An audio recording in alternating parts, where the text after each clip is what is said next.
Hi, I'm Bishop Robert G. Brown, and I'd like to welcome you to Talk Time. Well, we have another interesting discussion that we want to bring before you tonight. We're honored to have with us Patti Cheever, who is co-chair of the Everett Democratic City Committee. And Patti is a longtime resident of Everett and has been a voice and part of the conscience of our community. And we're so happy to have you here with us this evening on Talk Time. Welcome. Thank you, Bishop. Thank you. I'm happy to be here. Thanks. Well, one of the things that we wanted to do was to talk about a form of cyberbullying. As you've noticed in the news for a while now, we know that people are just being nasty over the internet. And the question I had is this becoming a way of life?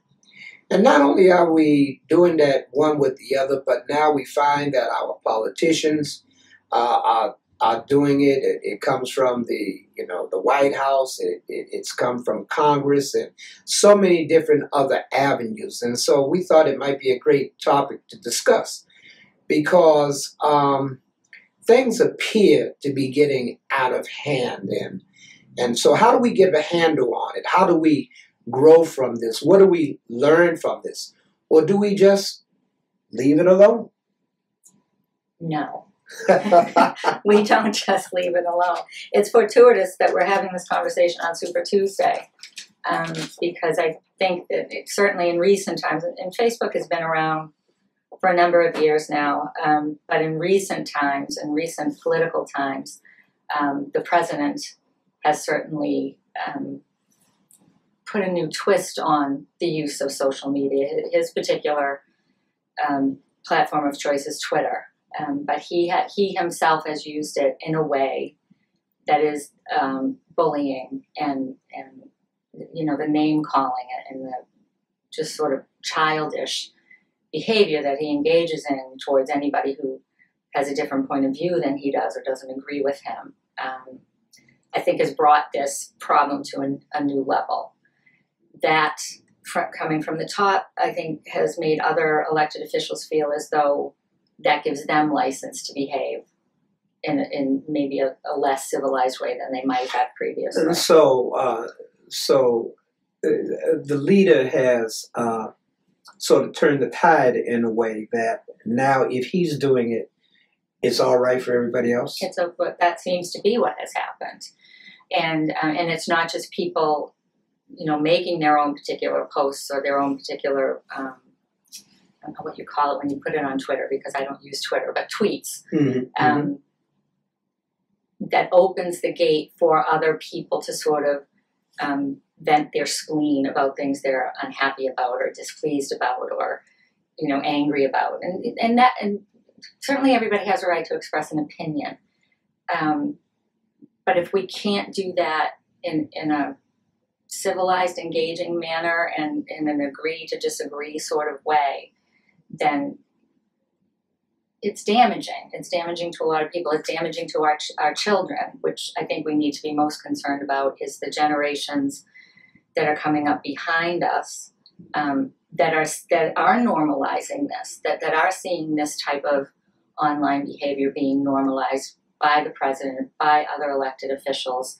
There is, if I can make a little reference to a survey here that was done by the Pew Research Center in 2018, 79% of teens say that their elected officials are doing only a fair or poor job of addressing cyberbullying.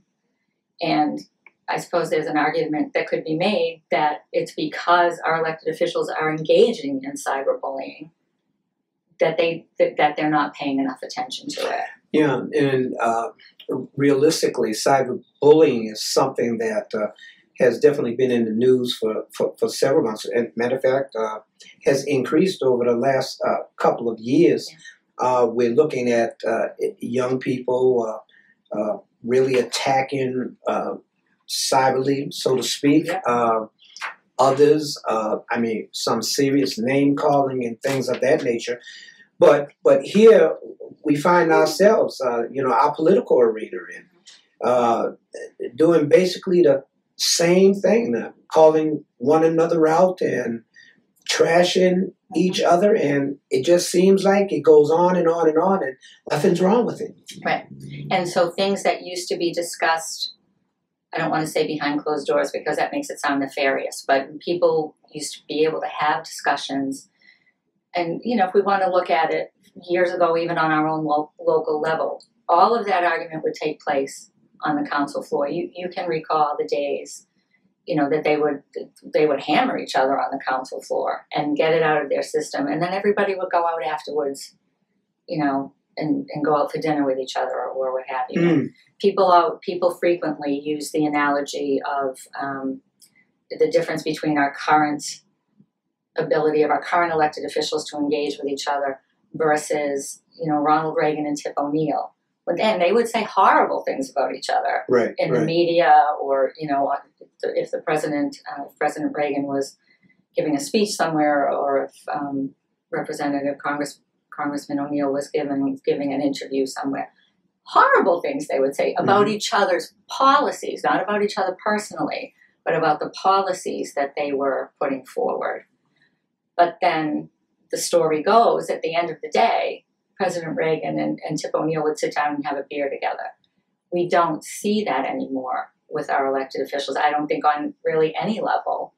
And I think since we lost John McCain in the Senate, that we lost that in the halls of Congress as well.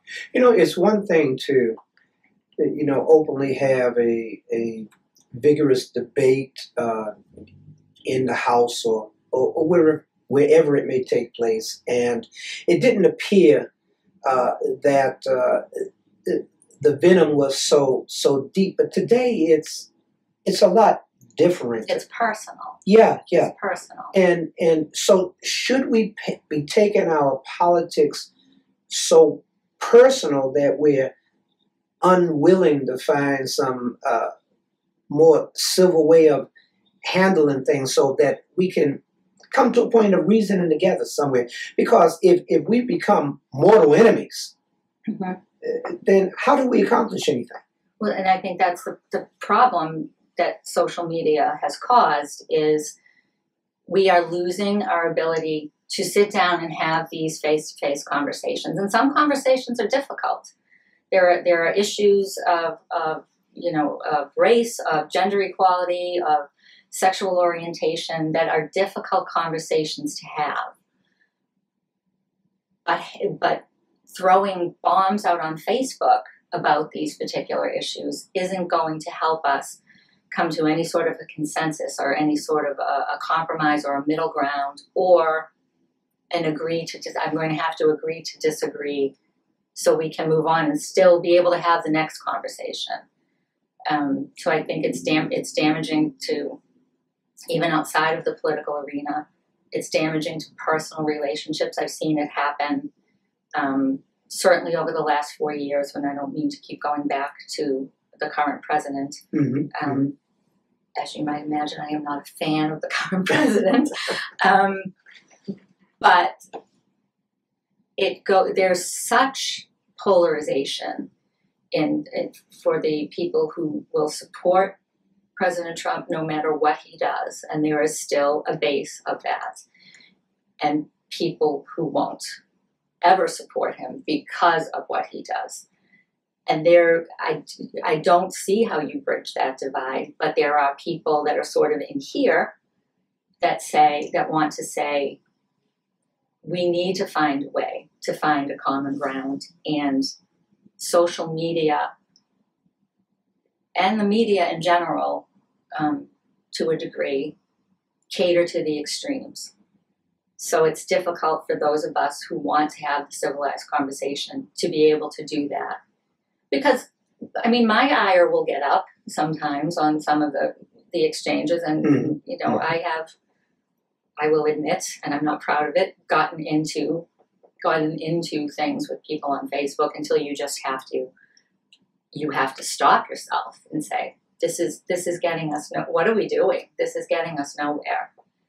And then agree to disagree. There will be people, and there are people who will continue to hammer and hammer and hammer to try to I don't know, to break you down or to make you feel badly about your point of view. Well, I think that's one of the things that probably disturbs me a lot. It just simply appears that because somebody has said something on such a public stage, such as a Facebook or Twitter, that there's an immediate need to respond. But responding in a cyber form or a cyber fashion sort of sometimes mixes things in a way where maybe it's possible I misunderstood, or like when we're face to face, I can ask you directly, well, what do you really mean by that, and get a response. But when we're typing and just putting it out there, texting is another. Absolutely. I mean, this form of I guess we could call it political bullying. It absolutely is. It is absolutely that. And people get so entrenched in their idealism. And Facebook or Twitter or texting, because you can't see the person's face and the facial expressions and the body language, I think human nature's tendency is to have a knee-jerk reaction to what you're reading because you don't know the tone that was meant. You may be reading a tone into it that the person who is communicating to you did not intend. But your knee-jerk reaction based on your interpretation will cause a knee-jerk reaction based on that interpretation. And then everything explodes. And other people, if it's on Facebook in particular, not texting obviously, but Facebook or Twitter, other people decide they need to jump in because everybody has to have an opinion. Everybody doesn't have to have it. You can have an opinion. Everybody doesn't have to express every opinion in every moment that they have. But that appears to be the problem or the need for someone who may have been quiet, who now can say something without being seen, with truly not even being known who the actual individual is. There are a lot of people who are saying things and doing things over the cyber waves, who feel, okay, I can get this off my chest. I can say this. I can say that, and remain anonymous. But there needs to be something, or some kind of way that we can sort of cut them off. You would think, and everybody has control over their own social media page. So what you allow is what will happen. There is a newspaper, I just read this story today, there's a newspaper in England, I believe it's called the Bristol Post. It has as all newspapers do, has an online version of their paper. And there was some unflattering and unkind comments being made about Greta Thunberg, who is the young climate activist, 17 years old and having been nominated for the Nobel Prize. Apparently is too much for some people to manage. And they were saying horrible things about this young woman. The paper has decided to, I don't know how they're find out the names of the anonymous posters and managing somehow to get pictures of them and outing them, for lack of a better phrase, for the comments that they're making. Not blocking them from making them, not denying them access to the site, but making sure that people know that this person is the person who made this horrible comment about a 17-year-old who's only trying to improve the world. So maybe that's part of what we need to do. Politicians who have their own political, either their campaign pages or their elected official pages, are under a little more restriction as far as being able to block somebody from accessing the page or to a degree commenting. There were some cases that actually involved the president where he blocked some I think, journalists from his Twitter account because they were challenging some of his assertions, Right. let's just say. Right. And he lost that case. Yeah. He was told he could not block these people. But you can set your own, elected officials can do this certainly, can set your own policies and standards of practice for your own page. You don't have to block somebody, but you make it clear that there's certain commentary, if it's inflammatory commentary, if it's commentary that goes after somebody because of their religious beliefs or their sexual orientation or their race, whatever they may be doing, whatever commenters may be doing on a particular elected official's page, telling blatant untruths that can be proven to be untrue. That person, or whoever that person is hired to manage that page, can delete those comments and reiterate. I've seen this happen on a number of political discussion pages where every once in a while, they will reiterate that this is our policy. If you violate this policy, your comments will be deleted. If you continue to violate this policy, your access will be blocked for a period of time. So, Patti, let me ask you a question.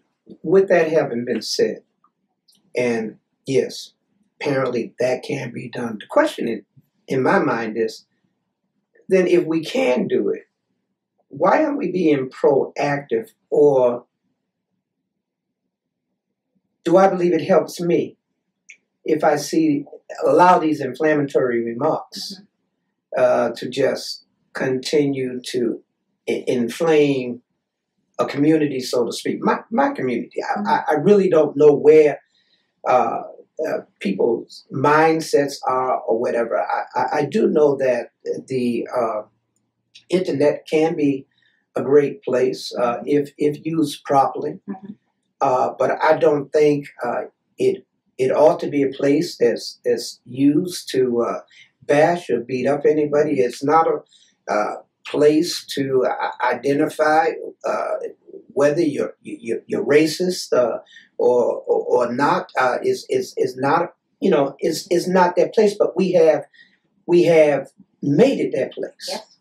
And it's coming from all walks of life and from all areas within the world. Mm-hmm. So I think it comes down to the personal it's a personal responsibility. If you have set up a page for yourself, whether you're an individual, we're just individuals who have our own personal Facebook pages, or you're an elected official, or you have set up a page to promote your particular belief of something. If you make a post that's designed to be inflammatory just by the way it's written, and you then will allow more inflammatory commentary because it supports what you've posted. Mm-hmm. That's irresponsible. Yes, I agree. It's irresponsible. Yeah. It's irresponsible for the regular folk to do it. It's dangerous, I think, for an elected official, any elected official from the president on down, to engage in that. I think we as a public have not done a good enough job holding our elected officials accountable for the things they allow on their social media. Why do you think that is? I think some people enjoy the drama. People are addicted to drama. I think that's a big part of it. I think we have unfortunately become a society that sometimes looks upon that sort of engagement as entertaining as opposed to damaging. There are reality television shows on that I can't believe people actually watch and enjoy. I actually think maybe that's where the downfall started, is with reality TV, and then it has morphed into, we are raising up the worst behavior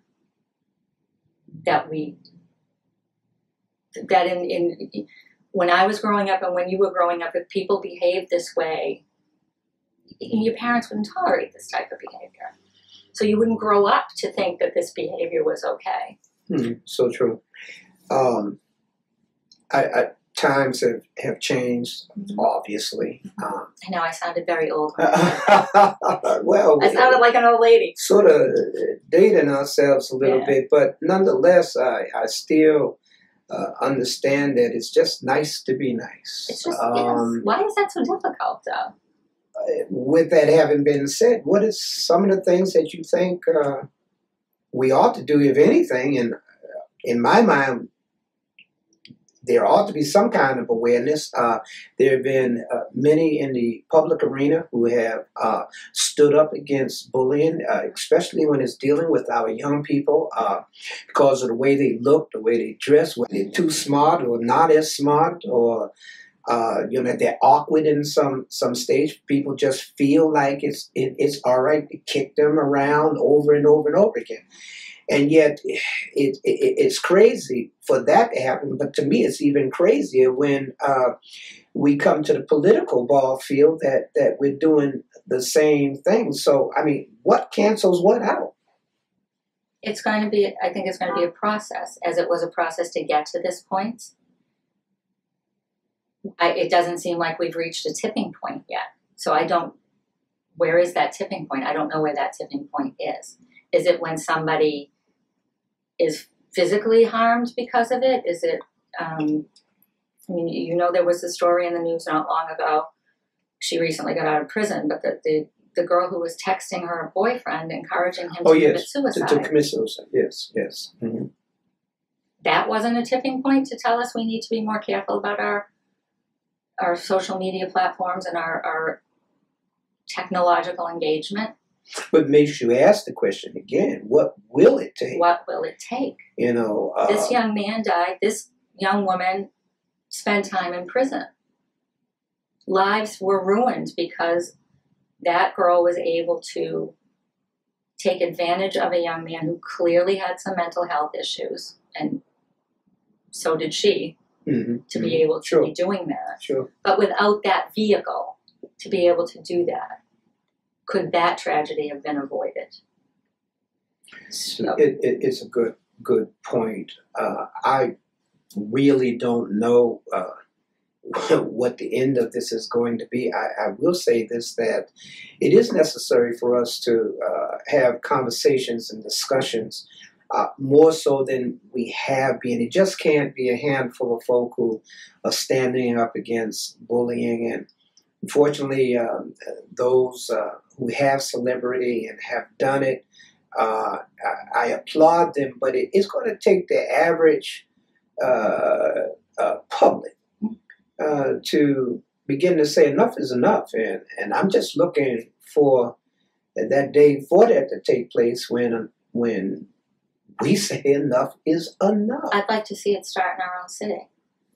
And I think that's where it has to start, not only within our own city, but really, we really need to go back within our own individual homes and take a good look at where we are, where do we really stand, and begin promoting it there and allowing it to go forth, to blossom from inside of our own walls. And I'm just not sure if enough people are doing that, or going back again, has this just become some new form of entertainment for us that we're accepting? Yes, because electronic devices, tablets, and what have you, have become babysitters for our children in a lot of cases. So children are exposed to technology sometimes before they're even in preschool. 2 and 3-year-olds know how to flip a screen to get to the video they want to watch. So if we don't start at that age teaching the responsibilities that go along with having this magic box in front of you, then I think it spirals. So it does, as everything does, starts in the home. And then our schools can play a role. I know that our schools have a program. I don't know the details of it. I do want to find out, but they have a program to educate about bullying and cyberbullying and the dangers of it. We need more programs like that. Maybe we need to have public forums on these types of things. This is wonderful that you and I are starting this conversation. We have a library that has a meeting room that would be a great place to have a town hall on these types of subjects. We have to open the conversation, and we have to get over the fear, I think, that has developed of sitting down and talking to somebody who we are not going to agree with. Yeah. I'm not good at that. I would not be good at sitting down with somebody who is a staunch Trump supporter and in any way being able to understand how that can be so, any more than that person would be able to understand how I cannot, under any circumstances, support him. Well, those are difficult conversations. And it's going to take that type of attitude to be able to get over. We all have certain beliefs and ideas, but I still have to believe that there's some common ground somewhere that we can come together for the good of everybody. I think we're stuck on a lot of avenues because we just try to maintain things for a period of time, but it never really builds into anything great. It's just maintaining. That's probably one of the reasons why we revisit so many different avenues, regardless of what it is. But this whole thing of cyberbullying, whether it's with our children, whether it's because of the ethnicity of somebody, the color of their skin, or whether it's on the political arena, to me, and we may be in the minority on this, I don't know, but there has to come a time when enough is enough. I just feel embarrassed to look on the stage and seeing the fierce fighting and name calling and all of those things, which helps to define the character of an individual. Well, the Democratic debate in South Carolina last week is a perfect example of that. That wasn't in any way conversational. Right. And if you were to ask anybody who watched the debate all the way through and were to say what are the key points that you took away from each candidate as a result of watching that debate, I would be willing to bet that people wouldn't be able to tell you. So for instance, if you're a Bernie Sanders supporter, you already know all your Bernie Sanders talking points. Mm-hmm. But if you wanted to have an open mind to listen to Amy Klobuchar, there was so much back and forth on that your open mind would have shut down, and you will walk away from that not knowing a key point to take away from something Amy Klobuchar or Elizabeth Warren or Mayor Pete or Biden or Bloomberg or Steyer, was he there? I don't know. Any of the rest of them said, because we get entrenched in the person that we've decided we're supporting. So nothing any other of those candidates says, we're not going to be willing to listen to any of that. And the same for any other of this, I don't mean to be singling out Sanders supporters, but a Biden supporter or a Mayor Pete supporter may have the same problem because you've closed your mind to that. So we have, I think, a challenge in recognizing just the basic dignity of the person standing in front of us. I may never be totally convinced about a certain issue that I'm on the opposite side of the fence of, but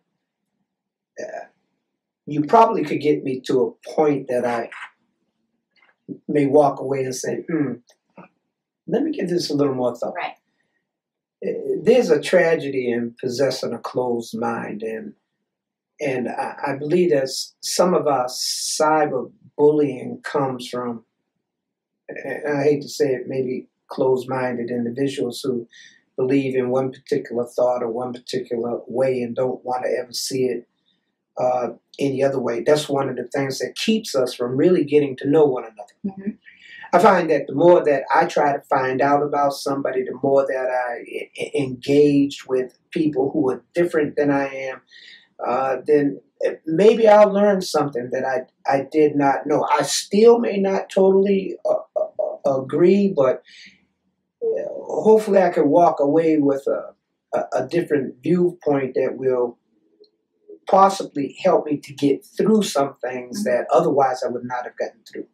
Or look at something differently. We have to be willing to look at things differently. I think part of it's not a gift, but part of the gift of social media platforms to people who don't feel they've had a voice until that platform presented itself, who felt like maybe they had nobody who was willing to listen to their point of view. So they use the platform for that to an extreme, because for so long they have waited for something that would give voice to them, because maybe nobody was listening before. I don't think that can be said of our elected officials. I think they have to be held to a higher standard.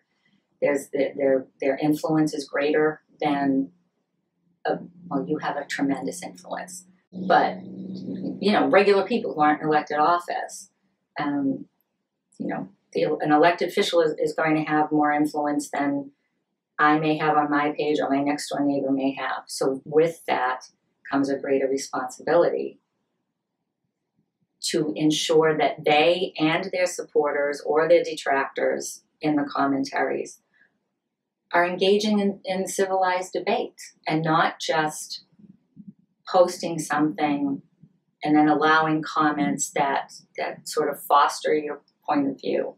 The echo chamber is a dangerous place, right? Because we more and more live in an echo chamber where we're only willing to listen to people who share our own points of view. And I think that has been one of the dangers of Facebook in particular. As I say, I don't use Twitter, so I'm not as familiar with it. But the echo chamber is dangerous, and it will become a lonely place because you are not expanding your mind or your horizons to other thoughts and ideas or cultures or. Absolutely, and I believe you hit a nail on the head. We need to expand our horizons in whatever way possible, because again, to live totally within self-thought, and never understanding that it's possible that something can be done a little differently. I'll never forget my father was watching me when I was a young man do something, and he would stand there and just look at me from time to time, and I'm trying to figure out, well, why aren't you trying to help me out with this? And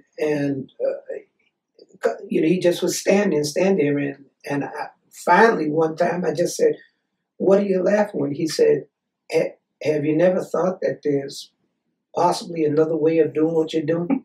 Yes. To be more efficient and a lot faster than how you're presently doing. Yeah. It's like trying to put something together without the instructions. Yeah.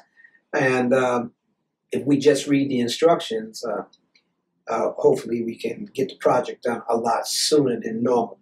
But we're in a time that needs a fix. I do believe that this whole thing about cyber bullying, whether it's again with young people or it's politically or wherever it may be, is an issue that we can't overlook. We really have to become proactive. And so my hope is that we will begin the process of taking this a little more seriously, taking some time out to try our best to find some kind of resolve, whether it's some type of mechanism that has a way of controlling what goes through cyberspace.